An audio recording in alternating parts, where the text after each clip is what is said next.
This is video number 8 for Burt Racing for 2013 season. This past Saturday night, as you all know, we had a 100-lap modified race, cone race.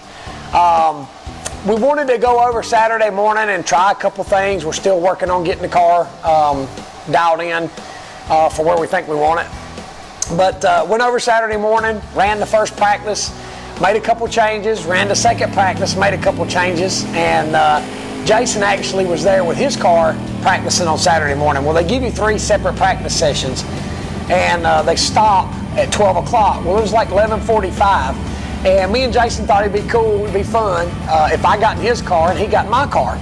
So as we get in each other's car and we pull around to get in line, it's like 11:45.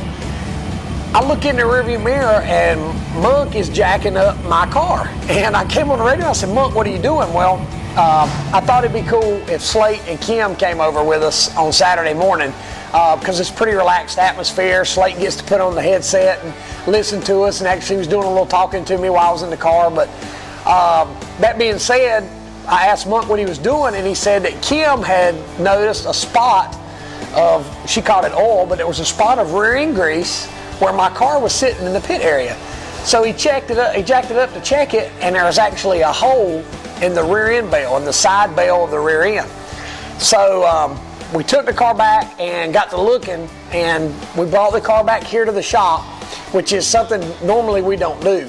Once we're there, if we don't have any problems, the hauler and the cars stay at the track, and then we just go back over, you know, like 4:30 on Saturday afternoon. So we packed up the cars and the hauler and the toolbox and the whole 9 yards and came back here to the shop, and come to find out that some of the bolts in the carrier inside the rear end had broke. It has nothing to do with what happened to us the first race. It was a totally separate part of the rear end that broke. I guess the cool thing is that had we not gone over and practiced on Saturday morning, it would have done it on Saturday afternoon, and don't think we would have had time to fix it, or even could have done it in the race on Saturday night. And Kim is the one that spotted it, and she never goes over on Saturday morning practice with us, or very rarely. So, you know, I guess everything happens for a reason. The fact that she was there and she spotted it and we got it fixed. But we came back here to the shop. It was Jason and Daddy and a lot of my guys. Everybody chipped in and got the car back together. And I think we got back over there about 4:30 or 5 o'clock. What we had to do is I don't want to say we had to patch it together, but we had to take some parts that we had with the parts that were in the rear end and put 2 together to try to make it work. It was one of those deals where I think Daddy told me after the race, he said every time you came through the corner and was warming your tires up and slinging the car around, I was holding my breath because I was wondering if it was going to stay together or not. So we got over Saturday afternoon practice. Everything looked fine. The rain didn't stop till I think about 6:30. And so what they decided to do is, as being a draw race already, they just canceled qualifying altogether, gave us 2 practice sessions, and then we went in the field house to draw for starting positions. Junior Stewart, that helps me, let me know that he was feeling it. So he said he wanted to draw, so I sent him on in, and I told him if he didn't draw on the front row not to come back. And we laughed about it. And when he came out of the field house, I noticed that he was trying to make a sourpuss face. So I figured that was a good sign, because he was trying to throw me off, I think. So when he came back over and I said, "What'd you get?" And he said 4. I told him to draw the front row, and then come to find out Robert Jeffries for some reason couldn't start, and he drew second. So what that does is move the whole row up. So we ended up starting second in the race. So Junior, you're off the hook. But the car was basically, setup-wise, was pretty close to the way we were 2 weeks ago, 3 weeks ago in the Twin 25s when we won the first race.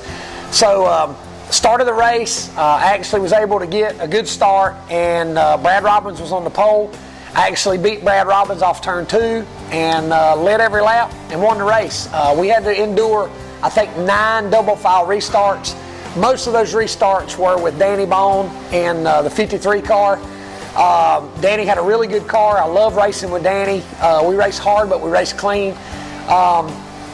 Basically, other than that, up front was pretty uneventful.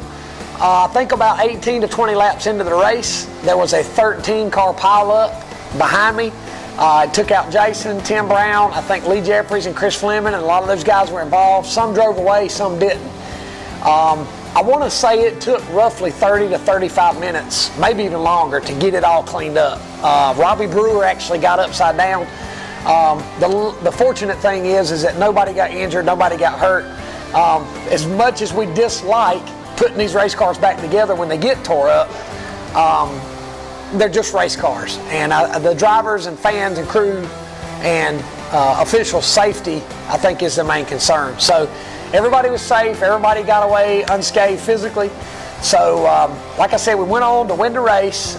It was the G-Oil, I think the G-Oil 100, G-Oil actually had a bonus that night. So thanks to G-Oil. They're actually sponsoring 5 different races this year, and that was one of them. As always, thanks to CitraSafe, Adams Towing, Haviland Express, Coma Unwind, Cleanup Supply, RE Pro Systems, Brown & Miller, Sweet Manufacturing, MJ Graphics. I hope I'm getting everybody in. Swift Springs, sorry, Reno, Swift Springs. Thanks to everybody that makes this possible. Special thanks to Roy Trantham and Mark Moorfield for the things they do behind the scenes. Gable Automotive for the awesome horsepower. There's just so many things, so many people that make this work. Thanks to the fans for sticking it out. There wasn't a real big crowd Saturday night because of the threat of the rain, but the fans that were there, I think, got a good show. So just thanks to everybody for making this happen. Before we close out this video, I want to let you know that not going to give you too much right now because we're trying to get all the details ironed out. But keep your calendar open for Saturday, June the 15th. We have something really special. It's for a great cause, something that's going to happen. We're going to give you the details, hopefully by this Saturday night at Bowman Gray, but worst case scenario, by next Thursday night's video, we're going to give you all the information. So please keep the calendar open. It's going to be really special. It's going to be really cool. And like I said, I don't want to let the cat out of the bag because it's going to be a pretty neat deal. So keep your calendar open. June 15th. June 15th. Thank you to everybody. Come and see us this weekend. We got twin 25s. Oh, and by the way, it's double points. So we took over the point lead, which means I'll be going out first to qualify. So we'll see how that turns out. But it is what it is. We're going to Bowman Gray this weekend, twin 25s. We're going to try to sell them home, win the race. So come out and see us. God bless you.